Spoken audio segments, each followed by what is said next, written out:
Pues si les parece bien, arrancamos con este evento. Antes que nada, muy buenas tardes. Le agradecemos a todos los que el día de hoy se tomaron unos minutos de su vida para venir a algo que ya no está como muy de moda, ¿no? Presentar libros ya no está como tan normal. La gente publica en redes sociales y se ha perdido este romanticismo, diría a lo mejor Fernando, por el papel y por lo impreso. Pero sobre todo gracias porque nos están regalando lo único que jamás van a recuperar en su vida, que es su valioso tiempo. También gracias a los que nos siguen en las redes sociales, el día de hoy por los canales de Fer Galindo, seguramente más adelante por algunos de los canales amigos de México Libertario. Bueno, pues el día de hoy vamos a presentar dos libros. Los dos tienen que ver con innovación: Prometeo y el fuego de la innovación, que ahorita ya entrando en materia con el libro vamos a hacerle algunos reclamos a Eduardo Ruiz, pero, y debe estar sorprendido, no debe saber ni por dónde viene la bola. Y también el libro de Fer Galindo que se llama Innovación Educativa, un mapa para la prosperidad. Quiero agradecer antes que nada a las autoridades de la delegación de Azcapotzalco por haber dado las facilidades para que esta presentación se haga en un recinto tan bonito. La verdad es que creo que no lo conocíamos varios de nosotros, que es la Casa de Cultura de aquí de Azcapotzalco. Es un lugar que verdaderamente vale la pena que la gente que le dé seguimiento a esta presentación por redes sociales vengan, se den una vueltecita aquí en Azcapotzalco. Es un lugar que vale mucho la pena conocer, y incluso hace rato que estábamos entrando había una sesión de fotos de unos novios. Créanme, vale la pena. Dicen por ahí, después de estar en muchas presentaciones de libros en mi alma mater, en la Universidad Iberoamericana, y presentando muchas veces libros de Juan Federico Arriola, decíamos que a los amigos y a la gente que vale la pena se le encuentra en dos lugares: en los funerales y en las presentaciones de libros, porque de verdad dedicarle tiempo a este tipo de actividades es algo que vale mucho la pena. Les pedimos también a los asistentes y a la gente que nos ve en redes sociales que compren el libro, que compren los libros. Ambos libros son un esfuerzo importante de la Sombra de Prometeo como editorial, y de México Libertario y algunas otras fundaciones que han colaborado en este esfuerzo. Y de verdad, cómprenlo. Además de México Libertario, La Sombra de Prometeo, Somos Innovación, dos libros de muy sencilla lectura, de muy fácil comprensión, y que bueno, pues vamos a entrarle de fondo. Después de que tuve el privilegio o tortura de leer ambos textos, les quiero decir que tengo que darle un orden obligatorio. Tengo que empezar por el libro de Eduardo Ruiz, porque él nos plantea primero un espectro general de la importancia de la innovación en nuestra vida, en nuestra supervivencia, en nuestra capacidad de ser seres humanos en una sociedad que va evolucionando, y que sobre todo en los últimos 200, 300 años, quizá un poquito antes de la Revolución Industrial, aún más marcado en la Revolución Industrial, pero quizá de 300 años para acá, esta fórmula de la capacidad exponencial que tiene la innovación, pues es lo que ha permitido que hoy pues vivamos prácticamente, incluso la persona más pobre, quizás las personas en uno de los deciles de más pobreza del mundo, pues viven mucho mejor que un rey de la Edad Media, con agua potable, con servicios de luz, con acceso a cuestiones higiénicas de alimentación, que básicamente hace 300 años hubieran sido imposibles. Quiero decirles, Eduardo Ruiz cuenta con estudios en filosofía por parte de la Universidad Nacional Autónoma de México, cuenta con especialidad en análisis de textos filosóficos, es profesor de literatura, filosofía e historia y director editorial de La Sombra de Prometeo. Ha publicado artículos, ensayos y cuentos en medios nacionales e internacionales.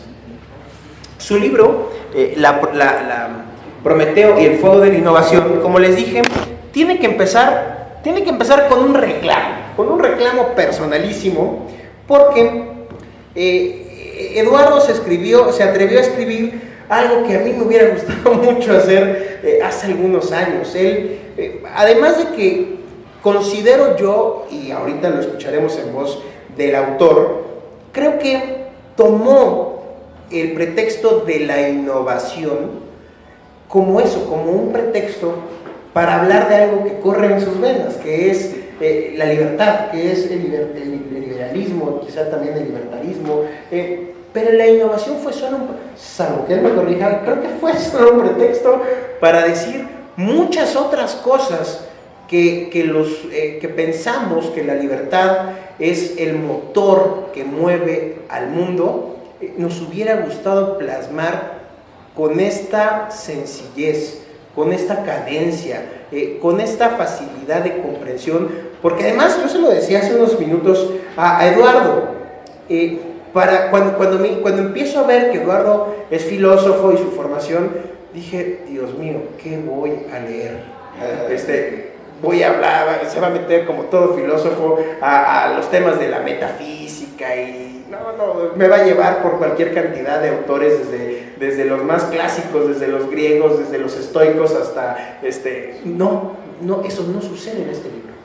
O sea, es un filósofo que afortunadamente, a diferencia de muchos de sus colegas, va plasmando su opinión. Generalmente los filósofos dicen, y como decía Aristóteles y Platón y Santo Tomás y Schumpeter y Schopenhauer, o sea, hacen un citadero, pero rara vez un filósofo te dice, pero yo creo esto. Y Eduardo lo hace con una cadencia que te va llevando de la mano en un libro que además en la edición es muy fácil de llevar. Ustedes van a ver más de 200 páginas, pero es una lectura que, créanme, yo me habré tomado 7 horas, 6 horas quizá, con una lectura muy cadenciosa, muy rápida, y les decía, creo que tengo un reclamo porque se adelantó a escribir lo que muchos que creemos en la libertad queremos plasmar de una forma tan clara y simple, de cómo el hombre depende de su capacidad de transaccionar, de comerciar, de apropiarse del fruto de su trabajo y de crecer su propio proyecto de vida. Todo creador es un creador de mitos. Es quizá una de las frases que más me atrapó al principio del libro. Todo creador es un creador de mitos, porque cuando estás creando algo, tarde o temprano estás haciendo un proceso disruptivo, estás dejando atrás otras cosas que ya no van a tener el mismo valor, le estás aportando un nuevo valor a las cosas y estás creando. Y entonces, y además es una explicación de por qué el mito, qué es el mito. Ahí sí, bueno, su formación de filósofo surgió de una manera divina. Y luego tendríamos que entender ahorita en sus palabras por qué hizo el libro, a quién iba dirigido el libro. Ambos son profesores, ambos tienen en su ejercicio docente la capacidad de transmitir conocimiento en el aula, lo que en el día a día les da una capacidad de expresión pues mucho más audaz de lo que el resto pues tenemos. La docencia te da esas características, pero yo empiezo a intuir que Eduardo hace el libro para quitarse esa espina de lo que le trataron de sembrar sus profesores. Y además él medianamente lo expresa al principio, dice, a ver, yo casi tuve adoctrinamiento colectivista en mi formación académica y pues casi me encontraba en imposibilidad, y no lo dice, pero son cosas que se van viendo entre líneas cuando uno lee a Eduardo. Yo siempre hago la broma que en ciertas universidades el teclado de las computadoras tiene ligeramente borrado la X, de tanto que le pican marxismo, Marx, y entonces parece que él viene con este reclamo y dice, tengo que hacer algo distinto de este imperialismo intelectual del cual fue sujeto en algún momento de su vida. Y nos dice más adelante, innovar es crear algo nuevo, pero también es la facultad de dotar de nuevas cualidades a algo existente. El innovador tiene la capacidad de ver en lo particular siempre lo universal. Y por eso les decía, es obligado que empiece esta presentación con el libro de Eduardo, porque él parte de este reconocimiento de lo universal que tiene o que genera la innovación. Y luego dice, la innovación conlleva utilidad, siempre debe generar un beneficio. La verdadera utilidad es aquella que beneficia la continuidad de la existencia. Entonces empieza con una serie de ejemplos que vale mucho la pena retomar. Por ejemplo, él no pone el caso de Estados Unidos, pero podría ser perfectamente igual de aplicable que al de Roma o al de los vikingos.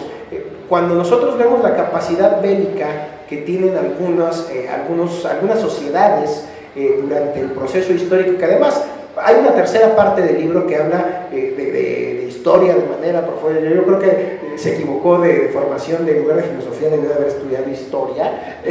Hay una parte final muy nutrida de historia que te va llevando por su pensamiento lógico y bien estructurado.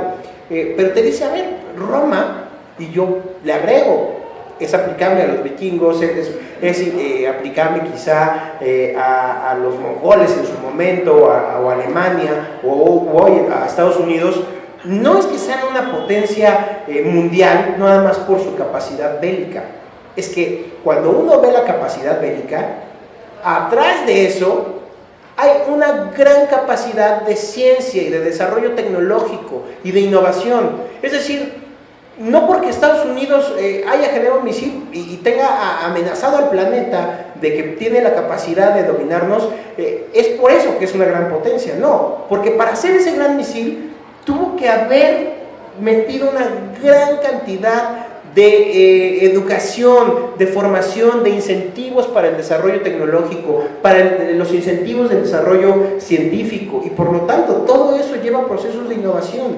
Y creo que eso es lo que hoy nos está faltando como sociedad, una capacidad de replantearnos que si no tenemos ese chip de cambiar nuestra realidad, de transformar nuestra realidad, y seguimos, y después me meteré al libro de Fernando, en sistemas educativos que simple y sencillamente están diseñados, como también lo dice Eduardo, para un sistema de producción en masa, es decir, porque veníamos de la revolución industrial, y claro, para hacer más comida, para generar un excedente de bienes, para que todos nosotros, en lugar de preocuparnos por sembrarnos y cazar nuestra comida, o tener a nuestras vaquitas, vayamos y lo compremos en un muy complejo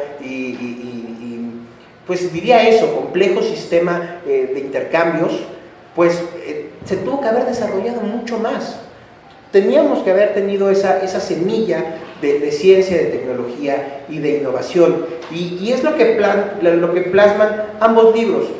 Por una parte, el de Eduardo, insisto, ya regresaré con Fernando, con su libro, tiene más que ver con entender conceptualmente la importancia de la innovación, pero yo también le tengo otro reclamo, porque me enganchó con la innovación en la primera parte del texto, para después hablar de la libertad, porque lo termina diciendo, no se puede pensar de innovación. También, por cierto, lo dicen con un parafraseo muy bonito, Fernando, terminan diciendo los dos de una manera muy similar.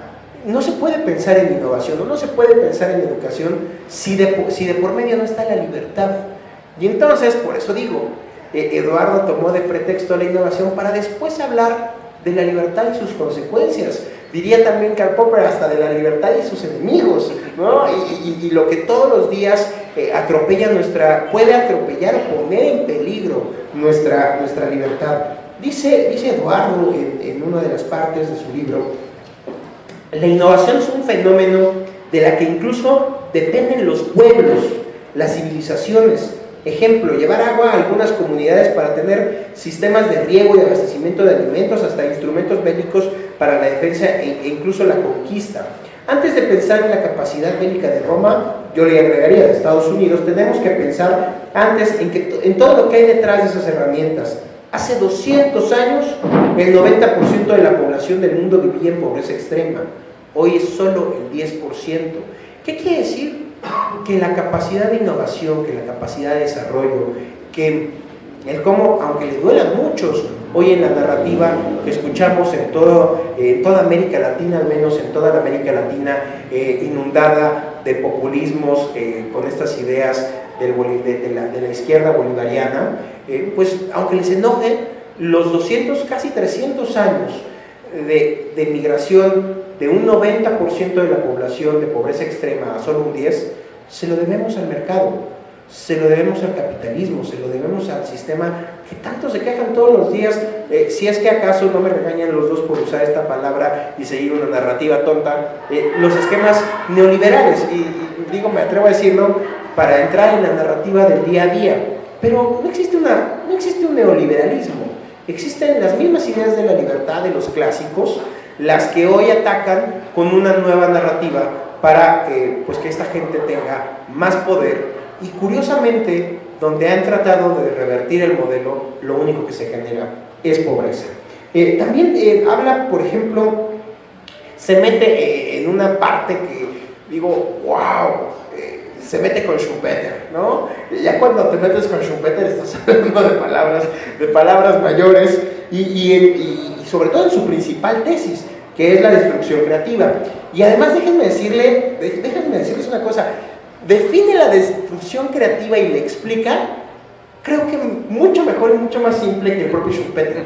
Dice, la destrucción creativa es un proceso de mutación industrial, yo le agregaría comercial también, que revoluciona de manera constante e incesante la estructura económica desde dentro, destruye las estructuras antiguas y crea constantemente nuevas.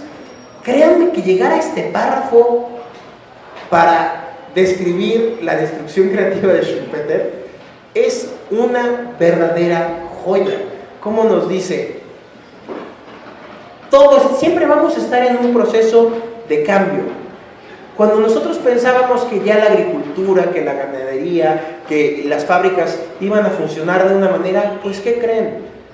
Que no es cierto, que vendrá un proceso de innovación tecnológica que nos obligará a replantear desde quienes tendremos todavía trabajo más adelante, por quienes no vamos a ser sustituidos por una máquina o por un proceso sofisticado de software o de inteligencia artificial, o vaya, hoy el trabajo del ser humano, yo creo que incluso los propios médicos que han de decir, a mí nunca me van a sustituir, yo siempre voy a entrar al quirófano, no es cierto, papacito.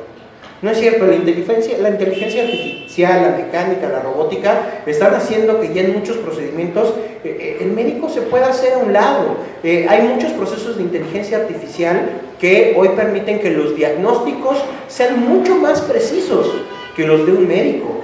Incluso profesiones tan humanistas, tan casuísticas como las de un abogado, podrían ser a la postre sustituidas. Entonces vamos a decir, ¿y qué vamos a hacer con todos los titulados de derecho o todos los médicos que van a ser sustituidos por procesos inteligentes?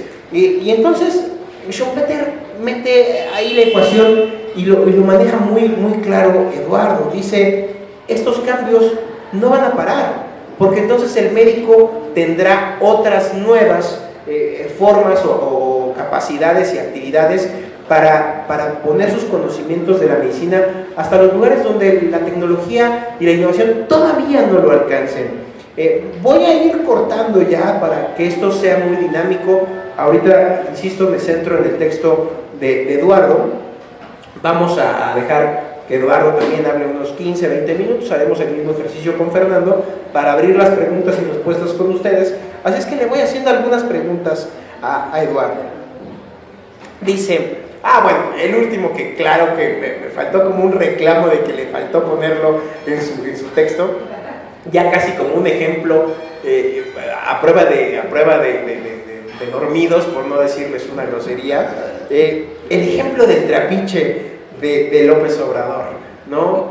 O sea, como en pleno siglo XXI, no sé si ustedes sepan, pero el día que López Obrador graba ese video del trapiche jalado por un burro, creo, ese mismo día se estaba inaugurando la planta más desarrollada con la mayor tecnología del mundo de BMW en México.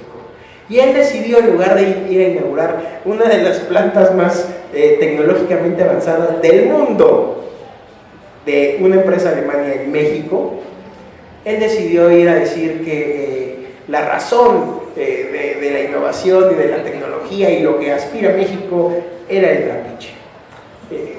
No sé si a alguien no le molesta, pero cuando les decía, estos ejemplos son los fracasos inequívocos del socialismo del siglo XXI, yo creo que fue un ejemplo que necesariamente le faltó a Eduardo para terminar de descubrir de cuerpo completo a estos gobiernos. Yo creo que, bueno, independientemente de lo que estoy diciendo, él no le mete tintes políticos al libro, sino que hace un estudio pues estrictamente objetivo de la realidad y de fenómenos económicos. Entonces ahora sí te daré algunas preguntas. ¿Estamos cerca del imperio de la innovación? ¿Estamos cerca de que la innovación sea el norte en la brújula de la historia? Sería la primera pregunta. La otra es, ¿por qué los innovadores están ahí ¿por qué los innovadores están ahí no están ahí de forma permanente? ¿Por qué aparecen por ciclos y en grupos? Que es un tema que tú planteas en el libro. En verdad, el hombre evoluciona más lento que la tecnología. O sea, porque al final del día la tecnología, porque es una afirmación que haces y puede entender el contexto en el que lo escribes. Pero en verdad, pues si el propio hombre es el que desarrolla los modelos tecnológicos, pues más bien es la masa, ¿no? Es la masa la que tiene procesos de adopción tardíos. Y del gobierno ni hablemos, ellos viven aventajados. Pero en verdad el hombre evoluciona más lento que la tecnología. Y finalmente dices, el comunismo perdió la guerra. Hablando de, pues quizá te referías un poco al muro de Berlín o a la caída de la Unión Soviética, pero de verdad, lo que hoy vivimos, yo creo que no es un resurgimiento, es que siempre estuvieron ahí. ¿No habrá sido más bien una batalla en un proceso histórico? Esos momentos de los 80s donde pensamos que finalmente nos habíamos librado de los socialistas y que nosotros más bien nos toca seguir librando más batallas de la guerra. Y aquí recuerdo de manera obligada, porque seguramente muchos de los aquí presentes han escuchado, si no de los autores, tal vez del libro o viceversa, pero hace algunas décadas, tres grandes de la literatura de América Latina escribieron un libro que se llamaba El Manual del Perfecto Idiota Latinoamericano. Plinio Apuleyo, Carlos Alberto Montaner y Álvaro Vargas Llosa. Y después yo tuve la oportunidad de platicar con dos de los... No, he platicado con tres de los autores de ese libro, los tres autores, y llegaban a la misma conclusión. Hicieron el libro pensando que le habíamos dado cristiana sepultura a los socialistas. Y estamos padeciendo a través de los tormentos de estos personajes en toda América Latina. Entonces no sé si tengamos que hacer una versión 2 del Manual del Perfecto Idiota Latinoamericano. Y lo toco a propósito de esta afirmación que hace Eduardo en su libro. Se había ganado la guerra contra el socialismo. Yo creo que eso no fue una batalla y que la guerra más bien nos toca a nosotros, salvo que él me lo refute de alguna otra forma. Cierro con otra de los quizá mensajes más importantes de su libro para darle la palabra a Eduardo, que donde dice: para el populista, la mentira es la concesión, el permiso, la espada y el ardid que configura su imperio. Pues para él, todo está permitido. No sé si le recuerde a alguien profesando esto todas las mañanas. Eduardo, por favor. Ya hay segundo libro del idiota. ¿Ya hay? Sí, tenemos que hacer el tercero. Muchas gracias, Octavio, por tan lectura puntual, muy amena además. Trataré de recuperar algunas de las preguntas que ha señalado. Y antes que nada también, quiero agradecer a la gente que está aquí, a la alcaldía de Azcapotzalco, a mi familia, amigos que se han reunido para este evento. Les agradezco mucho su presencia. Sí, ya mencionaba Octavio al principio qué es lo que motivó o qué es lo que me motivó principalmente para escribir este libro. En una gran instancia está lo que ya se venía mencionando. Durante mucho tiempo en mi formación académica estuve prácticamente involucrado por imposición de los maestros, de los planes de estudio, a seguir una especie de doctrina enfocada al marxismo, decir, estudio en la UNAM, tengo que ser de izquierda, como asumirte dentro de una bandera simplemente por un mero postulado, el cual pues asumí. Sin embargo, al paso del tiempo me fui dando cuenta desde mi propio criterio que esto no era suficiente y que además no era correcto. El mostrar en un campus universitario o en una secundaria, en una preparatoria o hasta en la primaria, toda una historia ya distorsionada, una historia hecha a modo, que finalmente pues no corresponde a una realidad. Un ejemplo que menciono ahí en el libro, en la introducción, está un querido profesor de historia en la facultad, que nos hablaba que si hubo una Segunda Guerra Mundial fue por culpa del capitalismo, que quería una guerra, que no se habían recuperado de la Gran Depresión y que el capitalismo es una bestia insaciable que siempre tiene hambre. Pero ese profesor no nos comentó de esos pactos secretos entre Stalin y Hitler, que fue el pacto Ribbentrop-Molotov, en el cual acordaron justamente ellos generar una guerra y no atacarse mutuamente. Entre socialistas se terminan mordiendo la cola y finalmente pues es Hitler que va a violar este tratado y bueno, va a tener sus consecuencias. Entonces, eso en una primera instancia fue lo que motivó en gran medida y ver también lo que se ha venido observando en México, mis grandes inconformidades ante gobiernos populistas, porque ni siquiera alcanzan una retórica mayor. Es el discurso fácil, la premisa simple. Ya ponía Octavio el ejemplo del burrito dando vueltas, que hay que sacar petróleo haciendo un agujero en la tierra. Es decir, esa es una ofensa a la inteligencia. Entonces, si algo me ha dado pues esta formación que tuve, que amo la filosofía y la escritura, pues es proponer algo distinto. Salió a partir de los vínculos con México Libertario y Somos Innovación, a quienes también agradezco la oportunidad de escribir este libro. Y sí, exactamente, Octavio, fue un pretexto para hablar de muchas cosas que quería, enfocadas a estos puntos. Parto del concepto de mito. El libro se llama Prometeo y el fuego de la innovación, y en esta primera parte considero que la cuestión del mito es sumamente importante. Hoy, cuando pensamos en mitos, lo llevamos a un panorama sumamente arcaico, anticuado, carente ya de cualquier tipo de racionalidad, carente de un logos. Pero no, o sea, realmente el mito corresponde en una expresión a crear relatos. Y todo el tiempo estamos creando relatos. Los mitos, aquellos viejos mitos, a lo mejor han perecido, pero se siguen transfigurando en muchas otras prácticas. El mito de Prometeo es uno que en lo particular me gusta por la metáfora del fuego. Y aquí viene donde se va a ir siguiendo construyendo un hilo conductor. Prometeo es este titán que le lleva a los hombres el fuego, y el fuego va a representar una serie de cuestiones. El fuego no solamente es esta llama ardiente que sirve para aquellos hombres arcaicos a calentar sus cuerpos, a coaccionar la carne y a absorber mejor sus nutrientes. Es una facultad fundamental para el desarrollo, para la evolución. Pero el fuego también es una metáfora a la inteligencia, es una metáfora a la razón, es una metáfora a la técnica. El fuego es un elemento transformador y un devenir constante, como decía Heráclito. Si vemos una llama del fuego, la llama del fuego es siempre constante, nunca es la misma.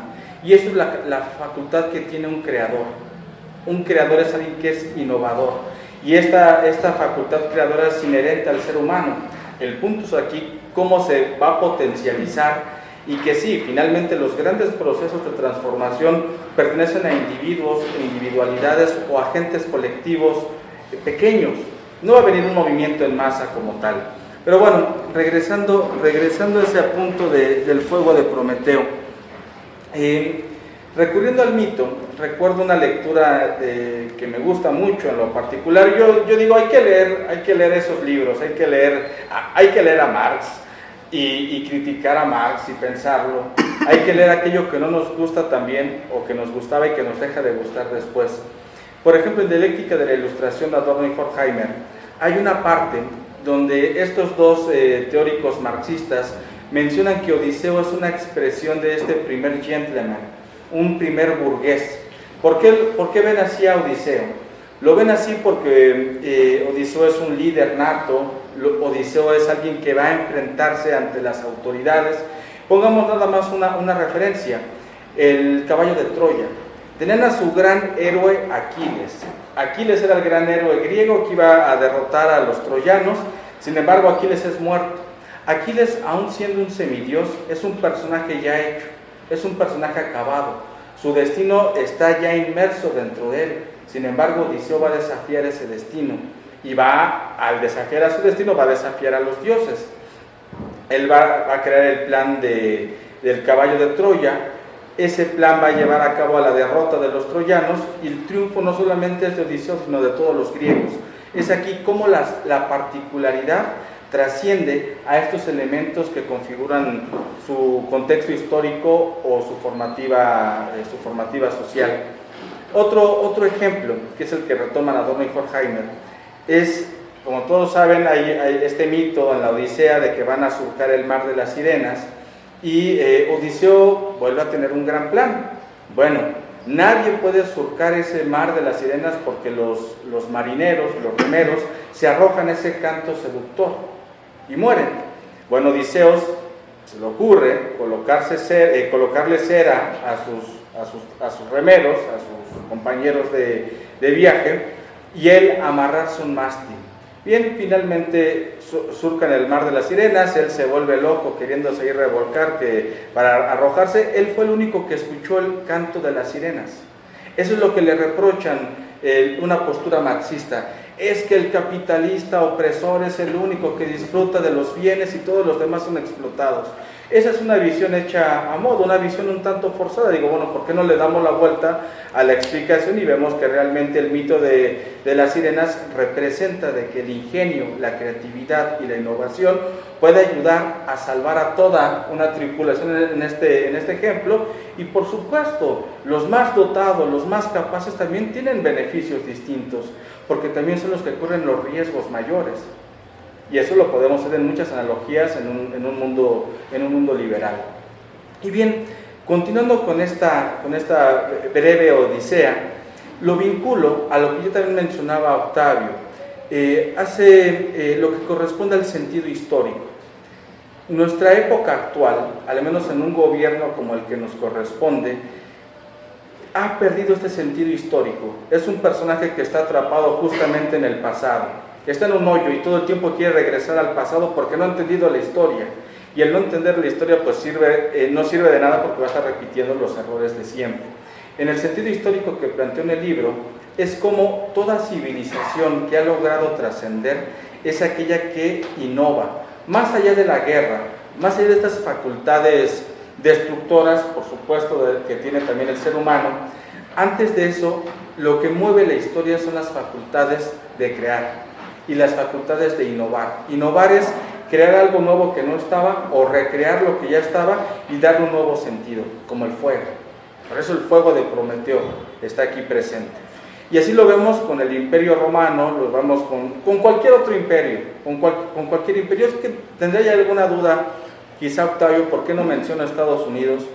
Quizás por lo siguiente: estos grandes imperios que forjaron la historia con ese fuego de Prometeo buscaban la inmortalidad, buscaban que la piedra que se colocaba en el camino romano durara por siempre, y lo cual es cierto, esas piedras siguen durando por siempre en sus caminos. Esos acueductos que están en Italia siguen funcionando, se proyectaban para la eternidad. Sin embargo, muchas veces, y es por lo cual no coloco a Estados Unidos, se crea no la idea de la eternidad, sino de lo efímero. Ya no hay algo que dure para siempre. Estos objetos tienen un periodo de caducidad y se tirarán a la basura y surgirá otro y otro y otro constantemente. No hay una búsqueda por la eternidad. Y ese es un extravío que quizá corresponde también a nuestra modernidad y que también mencionan en el libro, quizá no con tanta puntualidad, pero ese es quizá el motivo por el cual excluye un tanto esta cuestión contemporánea. Entonces, el sentido histórico es este: toda gran civilización y cultura busca perpetuarse a través del tiempo, y para perpetuarse requiere innovar, requiere crear. El que no innova, el que no crea, desaparece, y así lo muestra prácticamente el devenir histórico, y ese es un sentido que no hay que perder en cuenta. Sin embargo, tampoco significa que hoy en día nos traguemos el anzuelo de que todo pasado era mejor. Los socialistas suelen utilizar este tipo de recurso, este tipo de retórica. Es que todo era antes mejor, todo pasado era mejor que el presente. Bueno, suelen hacer campañas revolucionarias desde un iPad, por ejemplo, ¿no? Son ese tipo de contradicciones que los llegan a hacer su postura ideológica contemporánea. Sin embargo, lo que creo que es importante rescatar en este sentido histórico está en que si perdemos los parámetros de lo que ha dirigido y llevado el rumbo de nuestra humanidad, si no encontramos esa esencia que es prosperar hasta un sentido de trascendencia, pues quedaremos atrapados en un aspecto totalmente efímero y seremos más fácil engañados con estos románticos que dicen que todo pasado era mejor, que todo periodo previo a una civilización, a una industrialización, pues era preferible a lo que hoy se vive. Creo que lo que puede contrarrestar o lo que contrarresta justamente esos argumentos es la realidad. Hace 200 años el promedio de vida era de 50 años en gran parte de Europa. Era el promedio de vida. La natalidad era un problema gigantesco. Hoy la natalidad se ha resuelto de una forma tan enorme que prácticamente el aborto se ha convertido en una virtud para muchas mujeres. ¿Por qué? Porque ya no es un problema la natalidad. Y ahí es donde vienen todos estos romanticones que creen que todo pasado era mejor. O sea, las mujeres que promueven el aborto, pues es porque ya no hay problemas de natalidad. O esta cultura del veganismo. No, pues sí, ya todos quieren ser veganos porque pues, hay demasiada sobreproducción de alimentos que se pueden dar esos pequeños lujos para proclamar su inconformidad. Esos son a los que yo llamo ahí estos romanticones que siguen añorando un pasado, sin darse cuenta de que hoy en día, ya como mencionaba Octavio, el índice de pobreza mundial, y están las estadísticas en internet, cualquiera las puede buscar, cualquiera puede encontrar estos datos.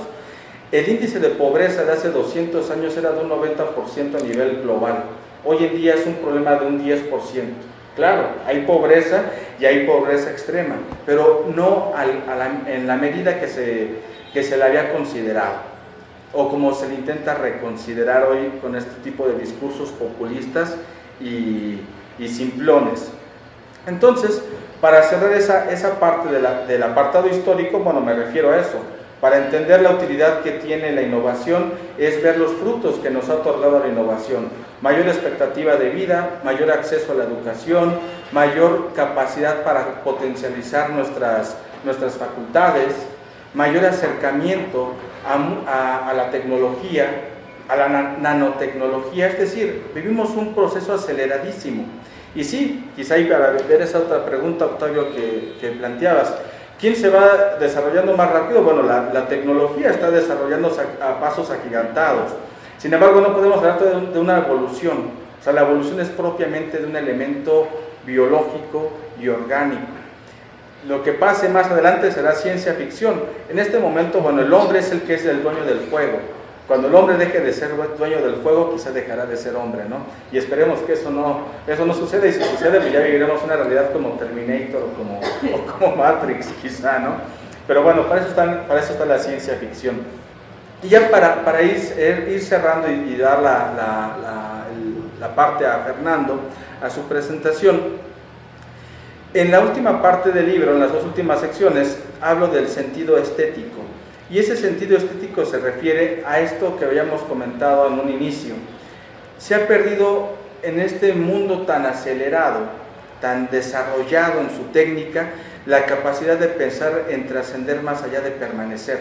Antes una obra de arte estaba hecha para durar siglos. Hoy una obra de arte se ensambla y se desarma y se vuelve a presentar en cualquier otro lado. Sin embargo, ese es el reflejo también de nuestra cultura que hoy en día padecemos. Las verdades que hoy tenemos al día siguiente han caducado, se convierten en una mentira o en otro tipo de discurso. Se ha desconfigurado nuestro sentido esencial de crear. Y creo que esa es una invitación que hago en este libro a repensar algunos aspectos, más allá de hacer un tipo de, esta es la verdad y esto es lo que tenemos que hacer. No soy ningún profeta, y cualquiera que se asuma como profeta pues es un mentiroso, como el que gobierna este país. Entonces es más bien invitar a pensar, invitar a reflexionar y abrir el diálogo, abrir el discurso. Rescatar las ideas de la libertad es un aspecto fundamental, porque también el día que dejemos de ser libres, dejaremos de ser hombres. Y bueno, con eso me gustaría concluir esta primera parte para dar la siguiente exposición. Pues un aplauso a mi querido Eduardo, que de verdad hizo un texto de verdad fluido, no se lo pueden perder. Miren, yo no doy clases de patadas de bicicleta ni vendo mentadas de madre como Alfredo Adame, pero a mí me trajeron aquí a vender, así es que les voy a insistir en que compren ambos libros. Y a la gente en redes sociales, a la gente que está viendo esta presentación del libro, que la va a ver más adelante en retransmisiones, a los que están aquí, compren los libros, de verdad, tienen una lectura que no van a permitirse ellos mismos, se defienden solos para no terminar siendo algún tipo de soporte o equilibrador de un mueble que quede cojo. Entonces, de verdad, échenles una lectura.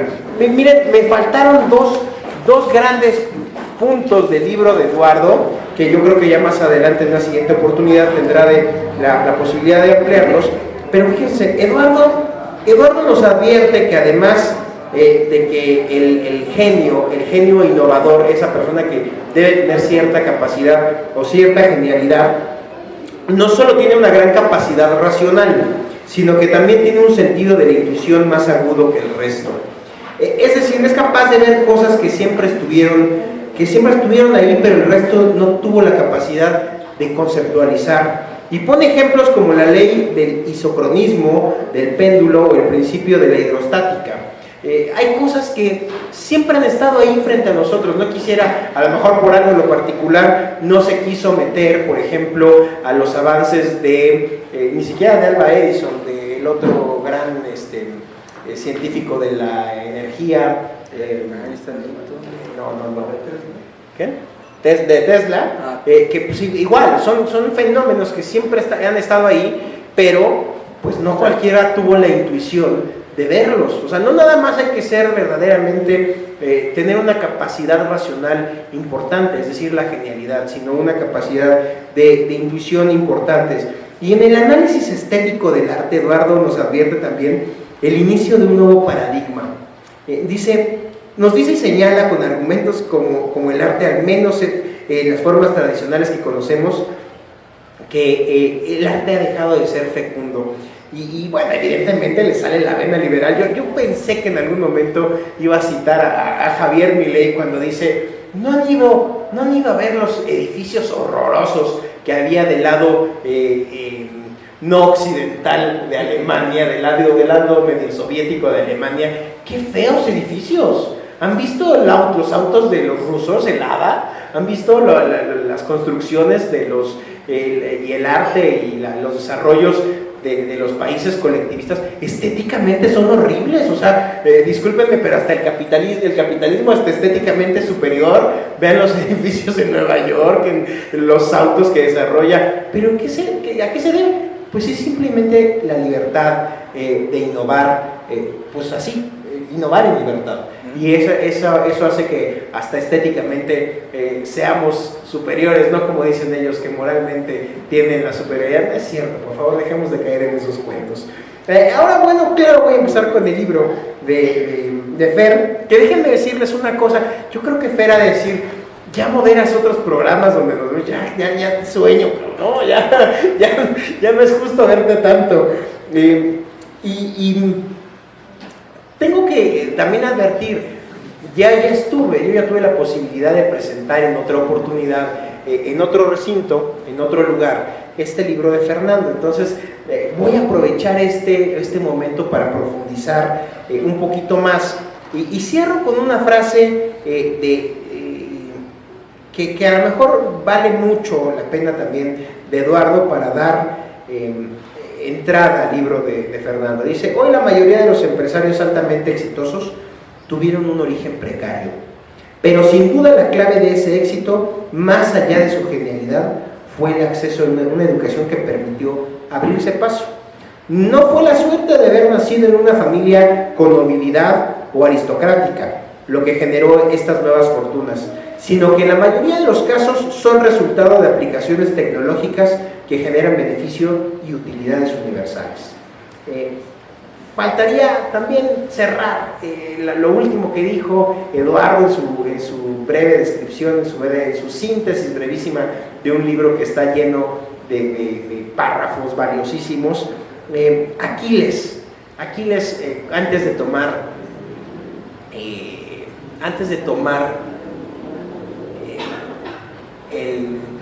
Troya, cuando va con su ejército, cuando va con los mirmidones, les dice algo por lo que refutaba ahorita que no hablaba de Estados Unidos, que no había esa sensación de trascendencia o de inmortalidad. Justo antes de tomar Troya, aquí le dice a los mirmidones: la inmortalidad está ya adelante, tómenla, es suya. Y con eso los incentiva a ir a tomar Troya. Hoy Estados Unidos ni por error tiene ideas tan profundas de la trascendencia o de la inmortalidad. Y como bien decía Eduardo, hasta la fecha, el día de hoy, en el sur de Inglaterra todavía se ven esas paredes amuralladas para defender cómo llegó el Imperio Romano hasta allá, hasta el sur de Inglaterra. Bueno, ahora sí, Fernando, las academias, los esfuerzos privados de educación son los que permitieron derrumbar el antiguo régimen de estamentos. También lo advierte Eduardo en su libro, dice: a ver, no hubiéramos podido pasar de la Edad Media, no hubiéramos podido pasar de todo un momento de la historia, si no es por la educación y si no es por este tipo de esfuerzos privados, sin duda. Fernando nos deja claro que la educación implica libertad. Sin ella no habrá innovación y oferta de distintas pedagogías, pues en toda sociedad abierta las personas somos diversas, nunca iguales. Por tanto, es vital que los estudiantes y padres de familia tengan una gama abierta de posibilidades en planes y programas de estudio. Pues yo creo que cualquiera le va a preguntar a Fernando su opinión sobre la SEP, de la cual nos vamos a disfrutar mucho todas sus posibles respuestas. Educar para la sociedad del conocimiento en un entorno global es el nuevo reto. Educar para la sociedad del conocimiento en un entorno global. Gran parte del debate educativo en la actualidad se centra en la renovación de los contenidos académicos y la forma de enseñar en el aula, lo cual indica que el modelo educativo como lo conocemos ya está en crisis. A los estudiantes se les educa por grupos, según la edad, como si lo más importante que tuviesen en común fuera su fecha de fabricación. Se les somete a exámenes estandarizados y se les compara entre sí antes de mandarlos al mercado. La reflexión del proceso educativo, la calidad o cualidades del educando, los contenidos, el modelo pedagógico y sobre todo la capacidad del docente es lo que centra este libro. Vuelvo a decirlo porque es la estructura esencial, el proceso educativo, la calidad o cualidades del educando, los contenidos, porque el contenido no lo es todo en la educación, el modelo pedagógico y sobre todo la capacidad del docente. Y entonces más adelante en el libro y en otra presentación decíamos, bueno, entonces ¿cuál va a ser el futuro del docente cuando tú metes todo un proceso de innovación y de implementación tecnológica a la educación? Digamos, el docente va a ser reemplazado y entonces Fer ya empieza a advertir que no, pero va a ser un acompañamiento. El docente tiene que ser justamente pues eso, un facilitador, un acompañamiento, tiene que ser un acompañamiento del educando. Y entonces Fernando empieza a abrir una serie más que de respuestas, de preguntas, a lo que le bromeé la vez pasada y no se rió, me preocupó. Le dije, cuando una persona que escribe, en lugar de dar más respuestas, hace preguntas, ya está amenazando con que va a seguir escribiendo. Entonces, bueno, su sinceridad en su seriedad me dejó claro que efectivamente mi querido Fer va a seguir escribiendo, porque plantea una serie de preguntas y de reflexiones a las que tenemos que llegar hacia el tema educativo, que no son menores. Gran parte del debate educativo se centra en la renovación de los contenidos académicos y la forma de enseñar en el aula, lo cual indica que el modelo educativo está en crisis. Es que es algo que hay que ser enfáticos en el análisis profundo. Luego dice, la innovación educativa es un largo proceso de trabajo o de diversas disciplinas. Y aquí, fíjense, la pregunta no solamente tendría que ser para mi querido Fer, sino también para Eduardo. Fernando dice, la innovación educativa se tiene que dar con inyecciones de poquito en poquito, porque cada que le movemos una tuerca, cuando le movemos un tornillo al sistema educativo, las consecuencias pueden ser muy, muy grandes, muy graves. Y, por ejemplo, una de las grandes preguntas para los liberales es si existe o puede existir un proceso de renovación política deliberado. Es decir, que de la noche a la mañana cambiemos el sistema del Estado moderno como lo conocemos hacia un anarcocapitalismo, por ejemplo. Eso podría suceder de la noche a la mañana. Pues parecería que la respuesta sensata en todo momento va a ser no. Tiene que ser un proceso, porque como bien dijo Eduardo hace unos minutos, la evolución es paulatina. Y un poquito Fer nos empieza a decir lo mismo.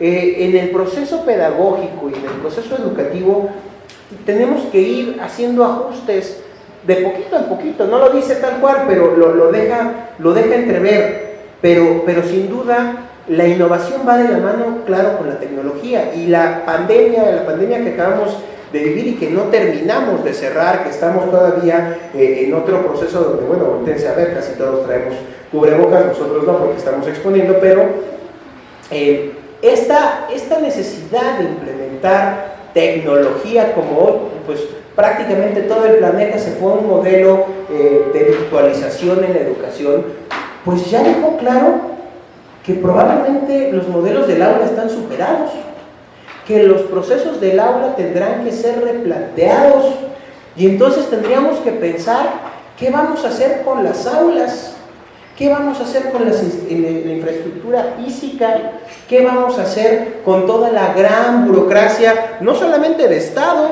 sino también la burocracia sindical que implica mantener el sistema educativo tal cual como existe, porque lo que ya tuvimos como una dosis acelerada y obligada de elección es que los procesos con innovación y con inyecciones tecnológicas de un día al otro sí se pueden dar. O sea, parecería que los procesos de innovación, la vida nos va a tener que obligar con fenómenos como la pandemia a meterlos de manera acelerada. Fernando habla mucho, por ejemplo, que en el modelo educativo que tendremos que vivir hacia adelante, vamos a vivir en este modelo de la facilitación un modelo preponderante para la formación de los niños, la experiencia, los viajes. Y alguien le cuestionaba en otra presentación a Fernando, a ver, ¿cómo? Pues si no hay lana para viajar, ¿no? ¿Cómo le vamos a meter eso de los viajes? No, es que decían, es algo bien sencillo. El viaje para un niño, el viaje puede ser la ida al parque, porque eso le abre un mundo de experiencias. El viaje al mercado, a entender cómo funciona el comercio, a qué es lo que tengo que intercambiar de monedas por productos, entonces que empiece a desarrollar capacidades de sobrevivencia, de supervivencia en la modernidad. Y entonces es que eso no es algo que se vaya a aprender en la escuela, claro, y hoy en la escuela lo pondríamos muy en tela de juicio, porque los contenidos educativos podría decir que en un 95% están en digital. O sea, faltaría nada más sistematizarlos para que le digamos, aquí está tu paquete de videos de YouTube o tu paquete de links en Facebook para que esto es lo que vea tu niño en el día y que tengas un mecanismo de repaso y que podamos ver que hubo una adquisición del conocimiento, pero la posibilidad de poner la tecnología y la innovación al servicio de la educación ya es algo que no forma parte de una figura de ciencia ficción, de una película de cómo vamos a vivir en 50 años. Es algo que estamos viviendo y el que no lo quiere ver, el que no quiere abrir los ojos, va a tener un gran problema. Vean, por ejemplo, los grandes programas que atacan a la educación en las zonas más complicadas, en las zonas más desfavorecidas económica y socialmente del país. Allá donde no hay escuelas, allá donde se pone unas láminas, un pequeño techito, una techumbre, y en una misma aula está el niño de primero, segundo, tercero, cuarto, quinto y sexto de primaria conviviendo con un facilitador. Eso existe, esos programas educativos existen. Yo les puedo enseñar unas fotos que a mí me pueden llegar a dar entre ternura, desesperanza, tristeza, un juego de emociones brutal, donde está al rayo del sol una niña con su libro, su cuaderno de ejercicios en un columpio. Esa es la realidad de una parte importante de nuestro México. Y llevar profesores ahí, llevar la capacidad de un docente ahí, llevar la infraestructura tecnológica ahí, es bien difícil. Y hoy parece que nos estamos queriendo cerrar a propósito las puertas de un desarrollo humano y social, que podríamos dárselo con la facilidad de un dispositivo electrónico a ese niño para que deje de estar a pleno rayo del sol y dejen de estar todos los niños de una comunidad conviviendo bajo el mismo techo de primero a sexto. Imagínense si teniendo a los niños más o menos de la misma edad y en igualdad de condiciones, es difícil para un maestro llevar un control. Imagínense en esas comunidades, pues por eso tenemos el desastre educativo que tenemos. O sea, no tenemos un problema, tenemos un desastre educativo. Y tenemos las herramientas, ¿por qué no las estamos usando? ¿Por qué no las estamos implementando? ¿Qué no quiere ¿Por qué no queremos abrir los ojos? Decía en alguno de los videos que han hecho muy viral y muy conocida a Gloria Álvarez, que cómo somos tan ingenuos de que el gobierno nos va a educar si es el que nos quiere idiotas. O sea, tenemos un contrasentido muy importante como sociedad en ese sentido. Yo creo que esta parte que plantea Fernando es una parte toral del libro, es una parte toral de las propuestas que va poniendo en decir, el modelo educativo tiene que estar basado en la experiencia y en la estimulación. Seguramente ahorita Fernando va a hablar al respecto. Yo te quisiera preguntar algunas otras cosas, mi querido Fer. Por ejemplo, el tema de si la educación es un mercado saturado. ¿Y a qué me quiero referir con un mercado saturado? Si nosotros pensamos hace 50 años, hace 30 años, no me voy a ir hace 50, hace 30 años. Hace 30 años existía una gran cantidad de pequeñas cafeterías en todas las comunidades. Y expendios de café, los expendios de café del sureste del país hasta Argentina son una cosa tan importantes que hasta tenían sus propias monedas de cambio, las monedas para el cambio de café, incluso antecede a los bancos centrales. ¿Por qué hablo del tema del café? Porque en los últimos años esas pequeñas cafeterías pues prácticamente ya no existen. Hoy todos conocemos Starbucks y el gran punto de una empresa con capacidad de innovación disruptiva tiene que ver con un mercado saturado, es decir, donde la demanda está satisfecha, donde todos podíamos acceder a un café, pero ellos llegaron a hacer algo distinto para que allá donde todos podíamos consumir un café, termináramos en Starbucks. Esa es una gran bondad y tiene que ver con un proceso de innovación de marketing brutal. ¿Podemos hacer innovación disruptiva en la educación? Lo cual nos hace llegar a una pregunta antes.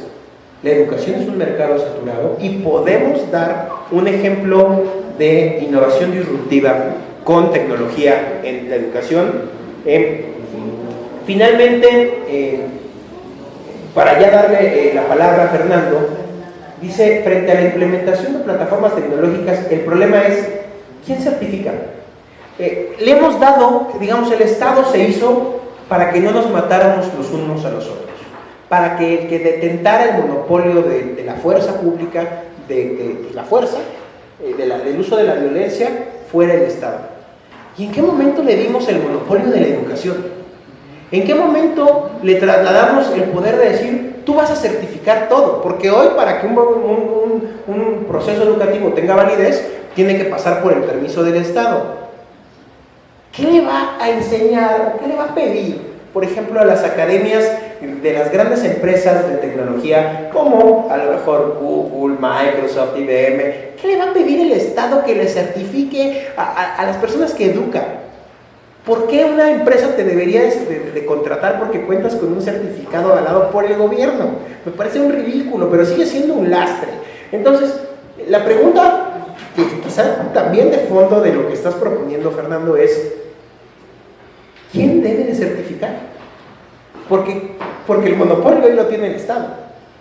Y eso puede ser atroz, pero tampoco puede estar tan abierto, porque tenemos el riesgo de la educación patito, que termina siendo una gran estafa al consumidor.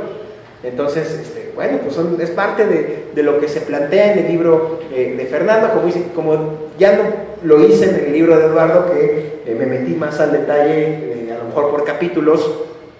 Pues ya con Fernando tenía la experiencia de haber tenido esta presentación en otro momento y ya me puedo ir a cosas más específicas. Así es que, pues, escuchamos a Fernando con toda la atención. Buenas tardes. Muchas gracias por estar todos aquí presentes, por su tiempo, por la generosidad de acompañarnos. Agradecer a México Libertario, a la Sombra de Prometeo y a Somos Innovación por el esfuerzo de haber hecho pues, estos libros que están a su disposición, si así lo quisieran. Mi querido hermano Octavio Catalán por sus puntuales observaciones y pues estas agudas preguntas, pero sobre todo pues el tiempo que le dedicó también la lectura de ambos textos, porque es un hombre ocupado. Voy por partes. Le hemos dado tanto peso al Estado para que certifique, y no necesariamente esa certificación conlleva a que hay garantía del servicio que puedan proveer las personas que son certificadas por el propio Estado. Es decir, si tú eres un abogado y te certificó la Universidad Nacional Autónoma de México o la Universidad La Salle o la que ustedes gusten y manden, no necesariamente ese hecho de ya está certificado te va a decir es un buen abogado. Digamos que es su patente de corso para poder seguir ejerciendo su profesión. Es decir, son autorizaciones que da el Estado para que tú puedas ejercer tu profesión, aprender y equivocarte. Estudias una carrera, 4, 2 años, 3 años, y al final, ¿quién va a decir que sabes? Es un papelito que dice, es usted licenciado en asuntos confusos y difusos, ya puede ejercer su profesión. ¿Realmente eres bueno? ¿Quién sabe? ¿Realmente aprendiste algo en el proceso? Quizás no aprendiste nada. Vas a aprender ya sobre la marcha, pero ¿qué te garantiza ese aprendizaje? Es un papelito que te dice que aprendiste. Y no necesariamente ese papelito nos va a llevar irreductiblemente a que esa persona pues sea muy buena, ¿no? Esto tiene mucho que ver también con lo que decía Octavio. Bueno, entonces hay academias patitos, pues sí, pero de esas academias patitos incluso puede haber gente que es muy buena y lo único que estamos haciendo es como darle el certificado que es muy bueno. Imagínense ustedes a los gamers que ahorita están como, ¿hay una escuela de gamers? O sea, imagínate que hubiera un certificado de gamer. ¿Quién es el gamer más bueno? Pues el que diga de esa escuela. Pues no, porque ellos mismos en el vasto mundo del mercado y en el vasto mundo del intercambio que se van conociendo, se reconocen como buenos competidores. Entonces ellos mismos se dan como su certificación. Muchas empresas lo que han empezado a hacer es no fijarse tanto en los títulos, sino por ejemplo fijarse más bien en aptitudes, en habilidades, en cualidades de sociabilidad, de colaboración y sobre todo de resiliencia y flexibilidad, que son elementos importantísimos para insertarse en el mercado laboral y no tanto en el tema de esta certificación. Desde luego el Estado certifica desde hace mucho tiempo porque tiene el monopolio de eso y lo tiene en gran medida porque es parte de lo que le da poder y control presupuestal. Aquí todo tiene que ver con la lana y con el poder, ¿no? Los contenidos, cuando se habla de política educativa no se habla de contenidos educativos, se habla de poder, ¿no? Se habla de política, se habla de, a ver, ¿quién tiene más peso, el sindicato o los maestros o los padres de familia o el Estado o el gobierno en turno? Siempre se habla de eso, se habla de lana, no se habla de contenidos educativos. Todas las reformas, en todas las que han existido, terminan siendo politizadas y los contenidos educativos terminan siendo relegados. Los contenidos educativos son un pretexto. Un día pueden decir, vamos a hacer una evaluación a los profesores, y salen los profesores y dicen, no queremos evaluarlos. Bueno, les vamos a quitar la evaluación, pero queremos más lana. Entonces ya no es el tema del contenido, o sea, el tema es presupuestal. El tema es a ver quién puede jalar más la cuerda para ver quién tiene mayores privilegios dentro de esta casta que está en la Secretaría de Educación Pública y también en la UNAM, o sea, porque hay que decirlo así. O sea, la UNAM recibe un presupuesto que es 3 veces mayor que el presupuesto de Tlaxcala, que sí existe, o el presupuesto del Estado de Guerrero, la UNAM. Y de ese presupuesto, ¿cuánto se destina a burocracia? Es un tema. ¿Y cuánto se destina realmente a investigación? Que ese es otro tema. Entonces, el libro de alguna manera lo que plantea es cómo romper, de cierta manera, este esquema tan monopolista que tiene el Estado. Pues es un proceso muy largo que desde luego pues es como una idea a través del esquema de los vouchers, en fin, ahí hay un capítulo que se dedica a eso, pero hay algo que no hay que perder de vista, el tema de la innovación.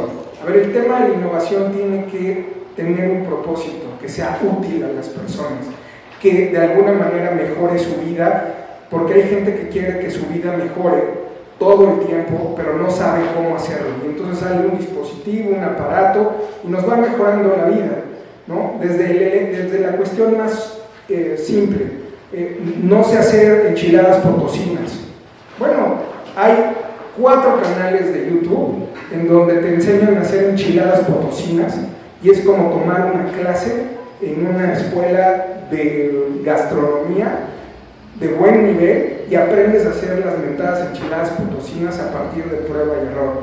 ¿Necesitas un certificado? No, me salieron bien las enchiladas potosinas porque no me las escupieron, no vomitaron y no me las regresaron. Entonces, eso es un elemento importante en el complejo entramado de la educación. Allí están las redes sociales. Somos una sociedad que está enormemente informada si lo contrastas con el pasado, que tenían las iglesias el monopolio del conocimiento y luego las academias. Octavio decía, bueno, pues ¿cómo empezó todo esto? ¿Quién certificaba? Los Borbones empezaron a hacer la certificación cuando empezaron con las reformas borbónicas y fundar academias, ¿no? Los estados totalitarios, concentradores, como, no sé, Luis XIV y su profusión para dar certificaciones de absolutamente todo a través de regular el arte libre, por ejemplo. Entonces hay una necesidad del Estado de controlar absolutamente todos los rubros, pero también hay una poca reticencia de la sociedad de decir, no queremos que se meta en esto. No, al contrario, decimos, no, es que lo tiene que hacer él. ¿Y por qué lo tiene que hacer él? ¿Por qué no se lo dejas a privados que puedan de alguna manera, pues digamos, ofrecer un servicio de calidad, que puedan ellos incluso generar sus propios contenidos educativos, sus programas? Ejemplo, pues yo no quiero enseñarles en mi escuela se me ocurre. Yo no quiero enseñarles en la escuela los textos de la literatura árabe, ¿no? Ah, bueno, pues, ¿por qué no? Es que en el programa de la SEP viene literatura árabe. Pues es un decir, no vienen así. De hecho, creo que ni toca la literatura árabe.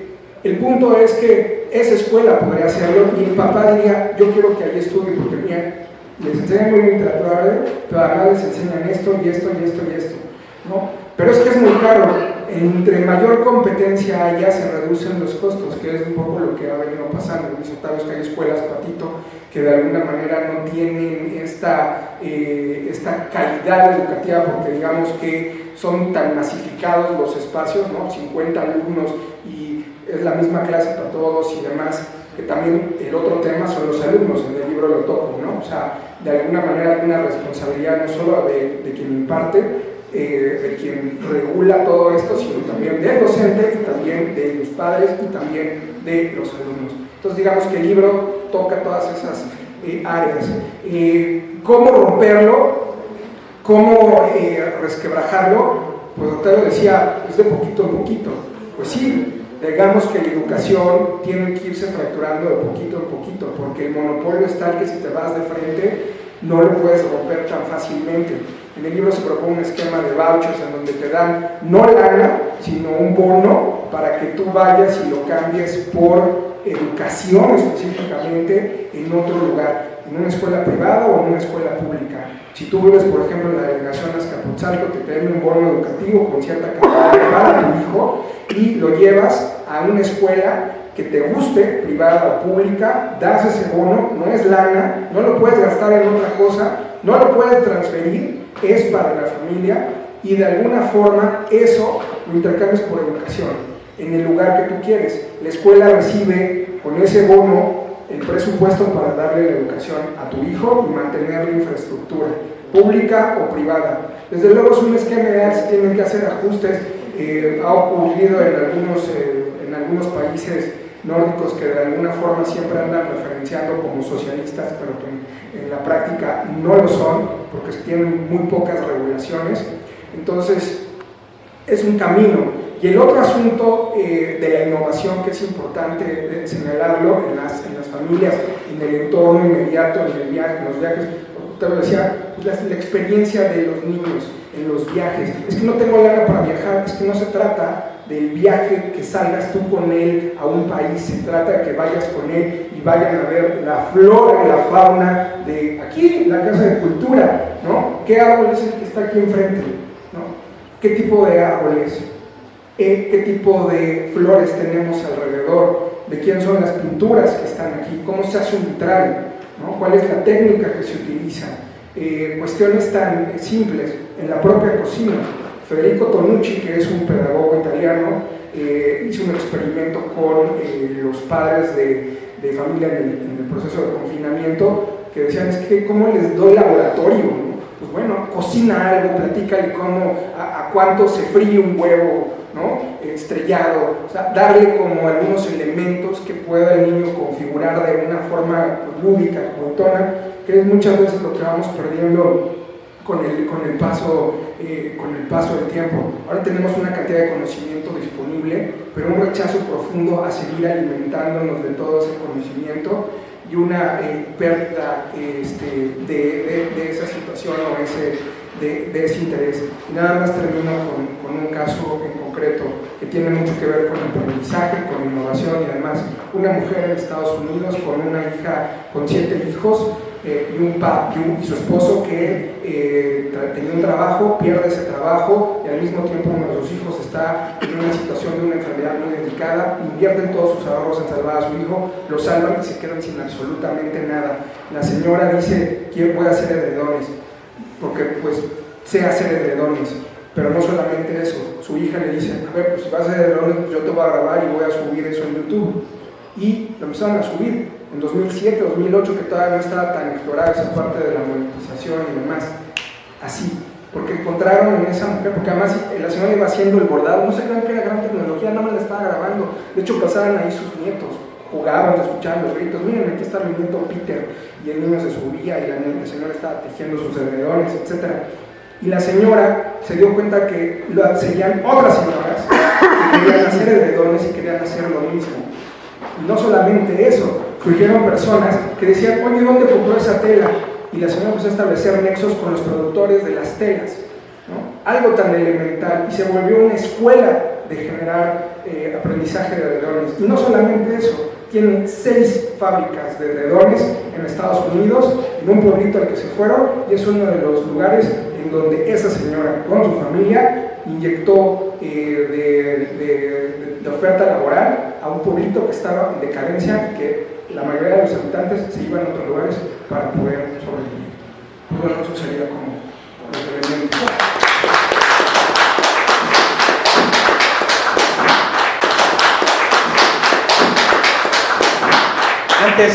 Antes de pasar a un periodo pues corto de preguntas y respuestas de quien tenga que hacer, de quien quiera hacer alguna pregunta a los autores de los libros,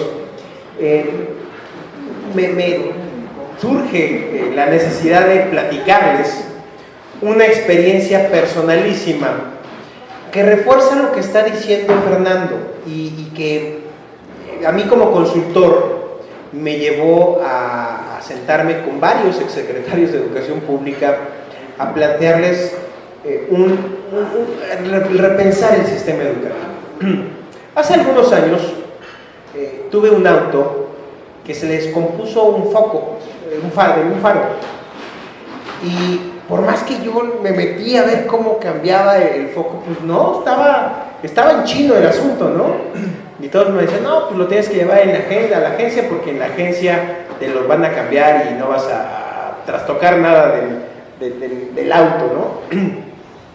Resulta que era una joya, porque no era un coche tan complejo ni de estas marcas fifís, diría nuestro hoy Tlatuani, pero era difícil, francamente, cambiar el foco. Y entonces me paro en un lugar de focos, justamente, y me dice, también el muchacho lidió. Dije, pues no va a decir que no puede hacerlo. Me dice, espéreme 5 minutitos, déjame ver si tengo el foco. Y al cabo de unos 4 o 5 minutitos, pues yo ya desesperado porque me tenía que ir, entro a ver qué hacía el muchacho y estaba viendo un tutorial de YouTube. Bueno, ese día ese muchacho aprendió, sin que el Estado le certificara su conocimiento, a cambiarle el foco a un auto que efectivamente tenía su complejidad. Y ese día ese muchacho se ganó sus 500 pesitos libres de polvo y paja y se los ganó honradamente. Y entonces eso me hizo sentarme con varios exsecretarios de Educación y dije, a ver, es que partamos de esta realidad tan simple. Educamos para que la gente tenga un modo de vida para sostenerse a sí mismos.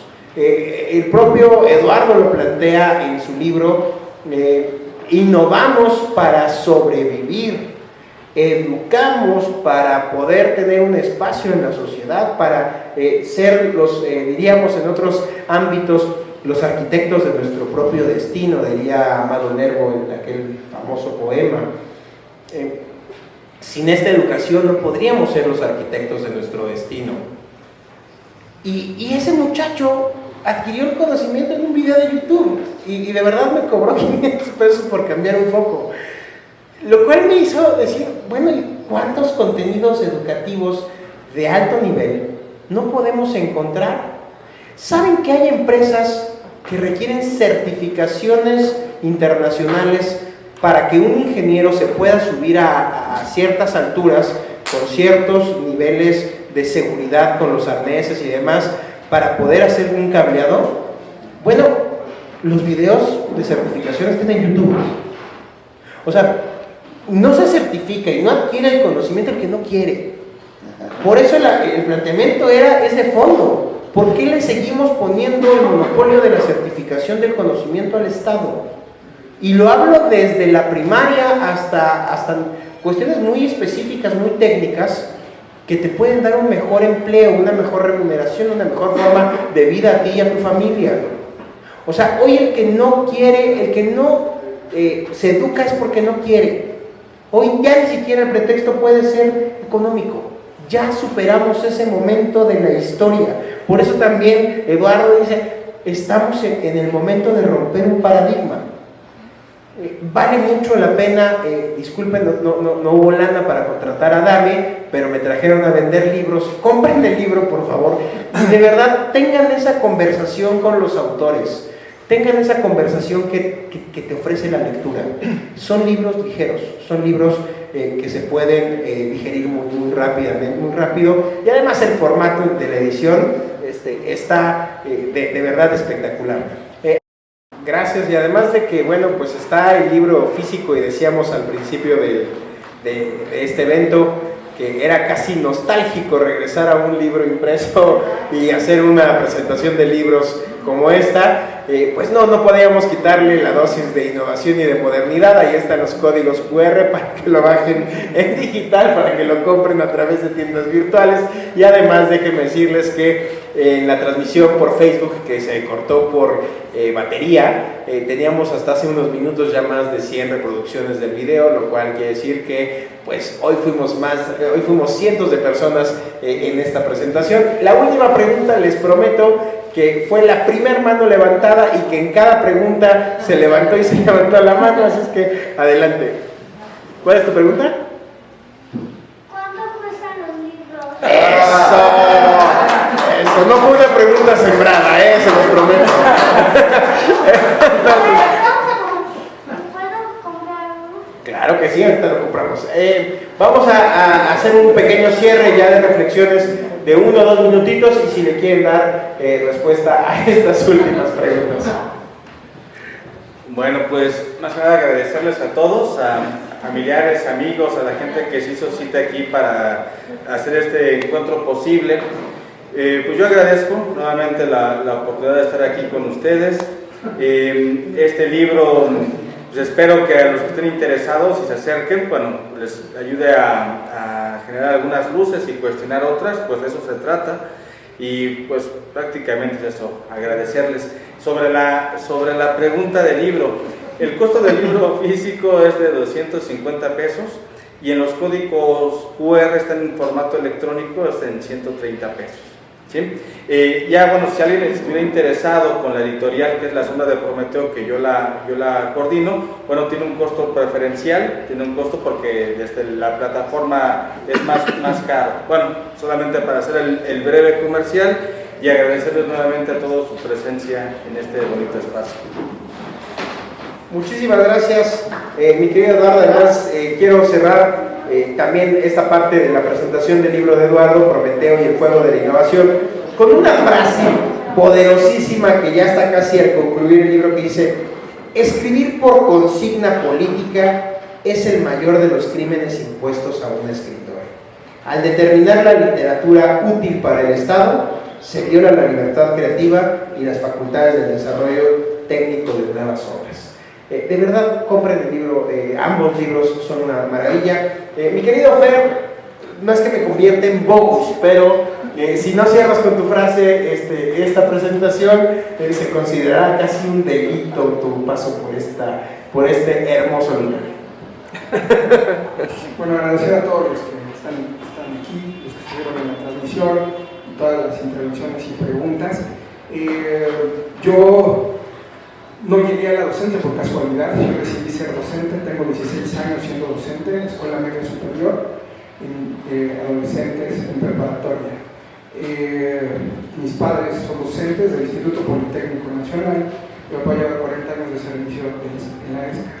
Conozco muy bien el modelo y conozco muy bien la problemática del Instituto Politécnico Nacional, que ha tenido distintas facetas y cambios a lo largo de la historia. Recuerdo perfectamente cuando papá llevaba estudiantes del Politécnico en las rancherías para que aprendieran modelos de aprendizaje basados sobre todo en el trabajo cooperativo, ¿no? Aprender cómo funcionaba económicamente cada población. Y es muy interesante ese proceso porque era experimental en las clases de contabilidad y administración. desde hace 40 años, al igual que mi tío en la Secretaría de Turismo del público. Entonces, conozco muy bien la institución, es una institución a la que tengo aprecio, pero también es una institución que de cierta forma ha tenido distintas problemáticas como la UNAM, de la cual soy egresado, y también mi querido Eduardo y Octavio, pero la conocen. Solo quiero decir esto, no es tanto la calidad de los maestros lo que afecta a la educación, ¿no? Lo menciono en el libro, sino la calidad de la crianza. Desde un principio hablé de responsabilidad y disciplina, y esos son dos conceptos que tenemos que tener bien claros. No es tanto la falta de instalaciones modernas, ni tampoco es tanto la falta de computadoras ni de infraestructura, sino la ausencia de motivación para estudiar y lo que implica la cultura ciudadana, ese estímulo que es fundamental, el reconocimiento al menos implícito de que el poder del cerebro para el aprendizaje es superior y necesitamos generar niños, jóvenes que estén estimulados a partir de elementos de su entorno que les permitan seguir aprendiendo a pesar de la escuela. La escuela es una institución, pero el aprendizaje es permanente y es una actitud ante la vida. Desde luego ayuda mucho una profesora motivada, desde luego, muchísimo. Yo creo que en gran medida esa transmisión, pues los alumnos se lo agradecen. Juan, muchas gracias. ¿Tu frase? Como dice Octavio, por siempre lo digo en los programas, recuerden que los impuestos son un robo. Amigos, muchísimas gracias por haber estado el día de hoy.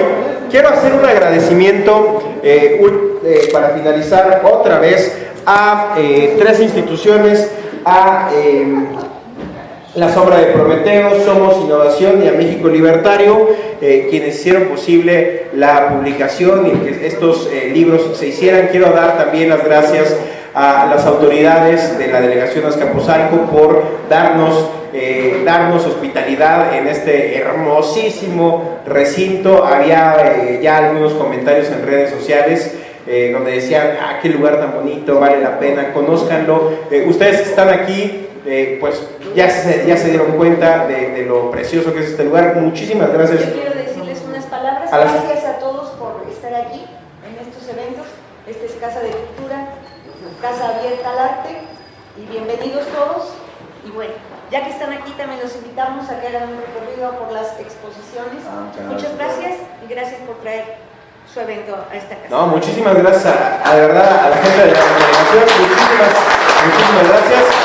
Y muchas gracias nuevamente por habernos regalado lo único que no van a recuperar en su vida, que es su tiempo. Ustedes valoraron más una presentación de un libro en un sábado por la tarde que pudieron estar haciendo cualquier otra cuestión lúdica.